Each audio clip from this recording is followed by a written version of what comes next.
അങ്ങയുടെ നാമത്തിന്റെ ശ്രവണത്തിന് മുമ്പിൽ സ്വർഗത്തിലും ഭൂമിയിലും പാതാളത്തിലുമുള്ള സകല മുട്ടുകളും മടങ്ങും. യേശുവിന്റെ നാമത്തിന് സകല സ്തുതി പാടും. അത്ര വലിയൊരു മഹത്വം ആ നാമത്തിന് പിതാവായ ദൈവം നൽകി. ആ നാമശ്രവണം തന്നെ നാമം സൂചിപ്പിക്കുന്ന വ്യക്തിയിലുള്ള കരുത്തിനെ മുഴുവൻ അനുഭവമാക്കുന്നതാണ്. യേശയ്യയുടെ പുസ്തകം 52-ാമത്തെ അധ്യായത്തിന്റെ 5-ാമത്തെ തിരുവചനത്തില് പ്രവാചകൻ വഴി ദൈവം നൊമ്പരം പറയുന്നുണ്ട്, നിങ്ങൾ നിമിത്തം എന്റെ നാമം വിജാതരുടെ നിന്ദിക്കപ്പെടുന്നു. നാമം നിന്ദിക്കപ്പെടുന്നു പറയുമ്പോൾ ദൈവമാണ് നിന്ദിക്കപ്പെടുന്നത്.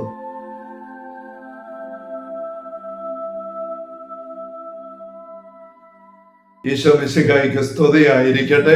ഈശ്വരന്റെ സ്നേഹിക്കപ്പെട്ട സഹോദരരെ, കർത്തൃ പ്രാർത്ഥന നമ്മൾ എടുക്കുന്നതായ തിരുവചന വിചിന്തന പരമ്പരയുടെ 23-ാമത്തെ സെഷനിലേക്ക് ഈശോയുടെ നാമത്തെ കൃത്യമായ സ്വാഗതം. Hallelujah, hallelujah. സ്വർഗസ്ഥനായ ഞങ്ങളുടെ പിതാവേ എന്ന പ്രാർത്ഥന സുവിശേഷം മുഴുവൻ സംഗ്രഹമാണ്. എന്നും സാത്താന്റെ മേലെ വിജയത്തിന്റെ സദ്വാർത്തയാണ് സുവിശേഷം ഏവങ്കേലിയം നമ്മൾ കണ്ടു. സാത്താൻ മനുഷ്യമക്കൾക്ക് നഷ്ടപ്പെടുത്തി കളഞ്ഞ പരദീസയുടെ അനുഭവത്തിലേക്ക് ഈ ഭൂമിയിലായിരിക്കുമ്പോൾ തന്നെ എങ്ങനെയാണ് ദൈവരാജ്യ അനുഭവത്തിലൂടെ സ്വർഗരെ അനുഭവത്തിൽ കടന്നു വരാൻ നമുക്ക് സാധിക്കേണ്ടത് എന്നുള്ളതാണ് സ്വർഗസ്ഥനായ പിതാ പ്രാർത്ഥന വഴി ദൈവം നമുക്ക് വിഭാവനം ചെയ്തിരിക്കുന്നത് എന്നും ഈ പ്രാർത്ഥനയുടെ ആദ്യത്തെ 3 യാചനകളും ആ സ്വർഗചിത്രത്തെ അവതരിപ്പിക്കുന്നതാണെന്നൊക്കെ നമ്മൾ കാണുകയുണ്ടായല്ലോ. യോഹന്നാന്റെ സുവിശേഷം 1-ാമത്തെ അധ്യായത്തില് 12-ാമത്തെ തിരുവചനത്തില് തന്നെ സ്വീകരിച്ചവർക്കെല്ലാം, തന്നെ നമുക്ക് വിശ്വസിക്കുന്നവർക്കെല്ലാം ദൈവം മക്കളാവാൻ അവൻ കഴിവ് നൽകി. ആ കഴിവ് സ്വന്തമാക്കിക്കൊണ്ട് എങ്ങനെ മുന്നേറേണ്ടത് നമ്മൾ പടിപടി കാണുകയാണ്. സ്വർഗസ്ഥനായ പിതാവേ എന്ന പ്രാർത്ഥന ആദ്യത്തെ 3 യാചനകളും 1-ാമത്തെ യാചനയ്ക്ക് നമുക്ക് വരാം.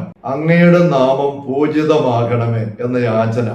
ഇതിനകത്ത് നമുക്ക് 3 കാര്യങ്ങൾ ശ്രദ്ധിക്കേണ്ടതായിട്ടുള്ള ശേഖരമുള്ള സഹോദരങ്ങളെ. ഒന്ന്, അങ്ങയുടെ നാമം.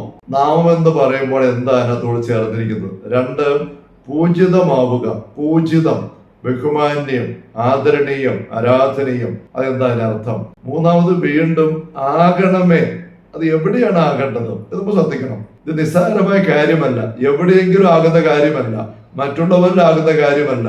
നമ്മൾ കുറെ പ്രസ്ഥാനങ്ങളിലും കെട്ടിടങ്ങളിലും സംവിധാനങ്ങളിലും പരിപാടികളിലും കർമ്മവിധികളിലും ആകേണ്ട കാര്യമല്ല, നമ്മുടെ ഉള്ളത്തിലാകേണ്ടതാണ്. അതുകൊണ്ട് അത് ഗൗരവമാണ്. നമുക്ക് 3 കാര്യം ചിന്തിക്കാം. 1-ാമത്തേത് അങ്ങയുടെ നാമം. നാമം എന്ന് പറയുമ്പോൾ നമുക്കറിയാം, വെറും ഒരു പേരിന്റെ ഇതൊരു വാക്കല്ല, മറിച്ച് നാമം വ്യക്തിയെ സൂചിപ്പിക്കുന്നു. സ്കൂളില് ഇടവേള സമയത്ത് ക്ലാസ് റൂമില് കുട്ടികൾ ബഹളം ഉണ്ടാക്കുമ്പോൾ, ഒച്ചയും അലമ്പും ഉണ്ടാക്കുമ്പോൾ ചിലപ്പോൾ ക്ലാസിന്റെ ഇൻചാർജുള്ള മോണിറ്റർ അല്ലെങ്കിൽ ലീഡർ ചിലപ്പോൾ ഇങ്ങനെ പരിപാടി നടത്തും. ദാണ്ടെ പ്രിൻസിപ്പാൾ വരുന്നു, ആണ്ടെ പ്രിൻസിപ്പാൾ.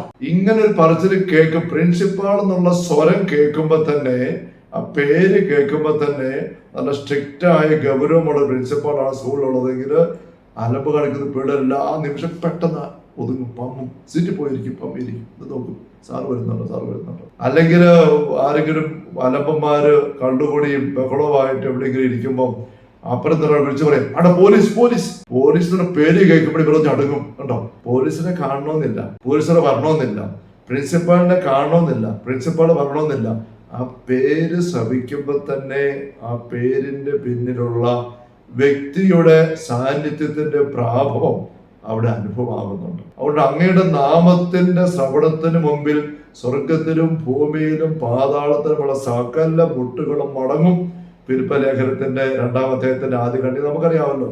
യേശുവിന്റെ നാമത്തിന് സകല സ്തുതി പാടും. അത്ര വലിയൊരു മഹത്വം ആ നാമത്തിന് പിതാവായ ദൈവം നൽകി എന്ന് പറയുമ്പോൾ ആ നാമശ്രവണം തന്നെ നാമം സൂചിപ്പിക്കുന്ന വ്യക്തിയിലുള്ള കരുത്തിനെ മുഴുവൻ അനുഭവമാക്കുന്നതാണ്. ലൂക്കായുടെ സുവിശേഷം 10-ാമത്തെ അധ്യായത്തെ 70 ശിഷ്യന്മാർ തിരിച്ചു വരുമ്പോൾ 17-ാമത്തെ തിരുവചനം, കർത്താവേ, സന്തോഷത്തോടെ പറയുന്നത്, കർത്താവേ, നിന്റെ നാമത്തിൽ പിശാചുക്കൾ പോലും ഞങ്ങൾക്ക് കീഴ്പ്പെട്ടു. കണ്ടോ, നിന്റെ നാമത്തിൽ.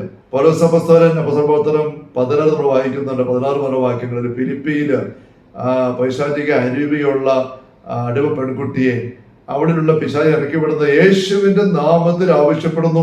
തൽക്ഷണം അത് പുറത്തുപോയി. എല്ലാവരും ഞടുങ്ങി പേടിച്ചു. പിന്നെ അവിടെ അവർക്ക് മർദ്ദനം വെക്കേണ്ടി വന്നു. പക്ഷെ ഇത് വലിയ സംസാര വിഷയമായി. ഫിലിപ്പിയിലെ സഭ ഉണ്ടാകുന്ന അങ്ങനെ നമുക്കറിയാം. പിന്നീട് 19-ാം അധ്യായം അപ്പോസ്തലപ്രവർത്തനം വായിക്കുമ്പോൾ കാണാം, എഫെസോസിലൊക്കെ ഉള്ളവര് സ്കേവയുടെ 7 പുത്രന്മാരെ പറ്റി എടുത്തു പറയുന്നുണ്ട്.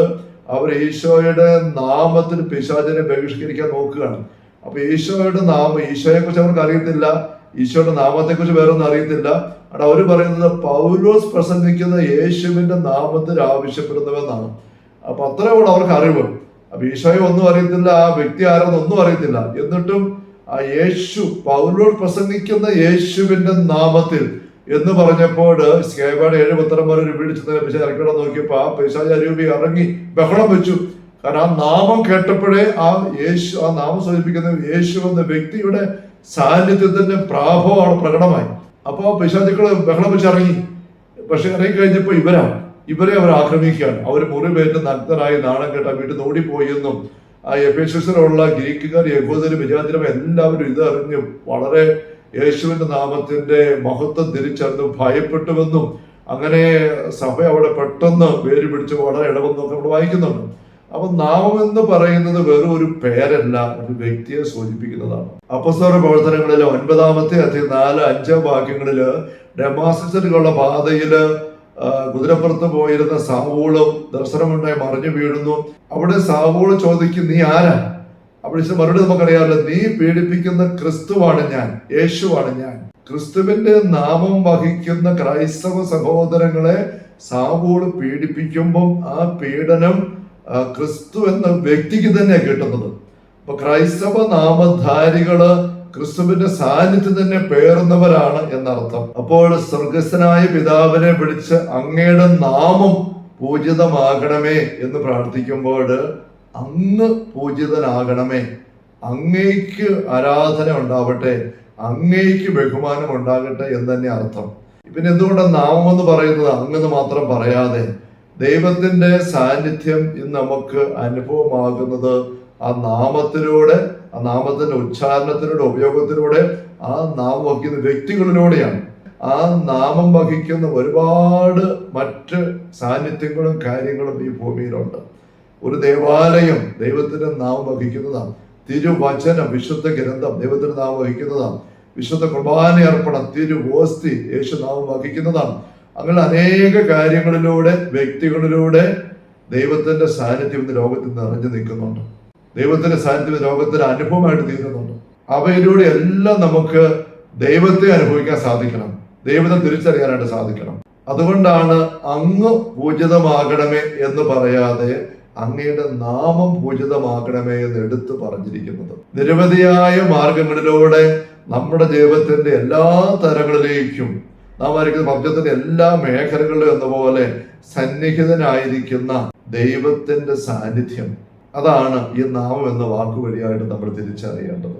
അതുകൊണ്ടാണ് 10 കൽപ്പനകളിൽ 2-ാമത്തെ കൽപ്പനയുടെ ദൈവം പറഞ്ഞത് ദൈവത്തിന്റെ തിരുനാമം വൃഥ ഉപയോഗിക്കരുത്. ദൈവത്തിന്റെ തിരുനാമം വൃഥ ഉപയോഗിക്കുമ്പം ദൈവമാണ് അവിടെ വൃഥ പരാമർശിക്കപ്പെടുന്നത്. ദൈവത്തിന്റെ തിരു സാന്നിധ്യമാണ് അവിടെ അവഗണിക്കപ്പെടാനായിട്ട് ഇടവരുന്നത്. യേശയ്യയുടെ പുസ്തകം 52-ാമത്തെ അധ്യായത്തിന്റെ 5-ാമത്തെ തിരുവചനത്തില് പ്രവാചകൻ വഴി ദൈവം നൊമ്പരം പറയുന്നുണ്ട്, നിങ്ങൾ നിമിത്തം എന്റെ നാമം വിജാതരുടെ നിന്ദിക്കപ്പെടുന്നു. നാമം നിന്ദിക്കപ്പെടുന്നു പറയുമ്പോൾ ദൈവമാണ് നിന്ദിക്കപ്പെടുന്നത്. പൗലോസ് അപ്പോസ്തലൻ റോമായിലെ സഭയ്ക്കുള്ള ലേഖനത്തിൽ 2-ാമത്തെ അധ്യായത്തില് 24-ാമത്തെ തിരുവചനത്തില് യേശയ്യ 52-ലെ ഈ ഒരു പരാമർശത്തെ ഉദ്ധരിച്ചുകൊണ്ട് വീണ്ടും പഠിപ്പിക്കുന്നുണ്ട്. ഒരു വ്യക്തിയുടെ നാമം നിന്ദിക്കപ്പെടുമ്പോൾ ആ വ്യക്തി തന്നെ നിന്ദിക്കപ്പെടുകയാണ്.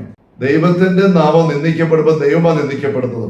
അതുകൊണ്ട് ദൈവത്തിന്റെ നാമം പൂജിതമാകണം. ഇവിടെ നമ്മൾ ഈ 1-ാമത്തെ യാചന്റെ 2-ാമത്തെ ഘടകത്തിലേക്ക് വരികയാണ്. അങ്ങയുടെ നാമം പൂജിതമാകണമേ. അങ്ങയുടെ നാമം എന്ന് വെച്ചാൽ അങ്ങ് പൂജിതനായിരിക്കണമേ, ആരാധനായിരിക്കണമേ. ചിലപ്പോഴൊക്കെ ചിന്തിക്കും, ചോദിക്കും, ദൈവത്തിന് എന്താ ഇത്ര നിർബന്ധം? ദൈവത്തിന്റെ നാമം ഇങ്ങനെ പൂജിതമായിരിക്കണം, ബഹുമാന്യമായിരിക്കണം, അല്ലെങ്കിൽ സ്തുതിക്കപ്പെടണം, അല്ല ദൈവത്തെ എപ്പോഴും ആരാധിച്ചു കൊള്ളണം. ഇങ്ങനെ എല്ലാവരുടെയും ആരാധനയും സ്തുതിയും ബഹുമാനവും വണക്കവും എല്ലാം സ്വീകരിച്ച് ഇങ്ങനെ എഴുന്നള്ളിയിരിക്കാനാണോ ദൈവത്തിന് ഇഷ്ടം? ദൈവത്തിന് കിട്ടിയില്ല, എന്താ കുഴപ്പം? ഇങ്ങനെയൊക്കെ ചിലപ്പോൾ ചില ചിന്തകൾ ചില ആൾക്കാരോട് കയറാറുണ്ട്, വാക്കുകളിലൂടെ പുറത്തു വരാറുണ്ട്. യഥാർത്ഥ ദൈവത്തിന് നമ്മുടെ ഭാഗത്തിന് ബഹുമാനമോ ആരാധനയോ സംഭോജ്യമായ പെരുമാറ്റമോ സ്തുതിയോ ഒന്നും ആവശ്യമില്ല. പിന്നെ എന്തുകൊണ്ടാണ് അങ്ങയുടെ നാമം പൂജിതം ആകണം, വൃഥ ഉപയോഗിക്കരുത് എന്നിങ്ങനെ എടുത്ത് പറയുന്നത്? അത് നമുക്ക് വേണ്ടിയിട്ടാണ്. നമുക്ക് അതേപറ്റി വരും സെഷൻ ചിന്തിക്കാം. Hallelujah, hallelujah. കർത്താവ് യേശു മിശിഹായുടെ സമൃദ്ധമായ കൃപയും അനുഗ്രഹങ്ങളും പിതാവായ ദൈവത്തിന്റെ അവർണ്ണനീയമായ സ്നേഹവും പരിശുദ്ധാത്മാവായ ദൈവത്തിന്റെ നിരന്തരമായ സാന്നിധ്യ സഹവാസം എല്ലാവരുടെയും കൂടെ ഉണ്ടായിരിക്കട്ടെ, ഇപ്പോഴും എപ്പോഴും എന്നേക്കും. ആമേൻ. ഈശോ മിശിഹായ്ക്ക് സ്തുതിയായിരിക്കട്ടെ.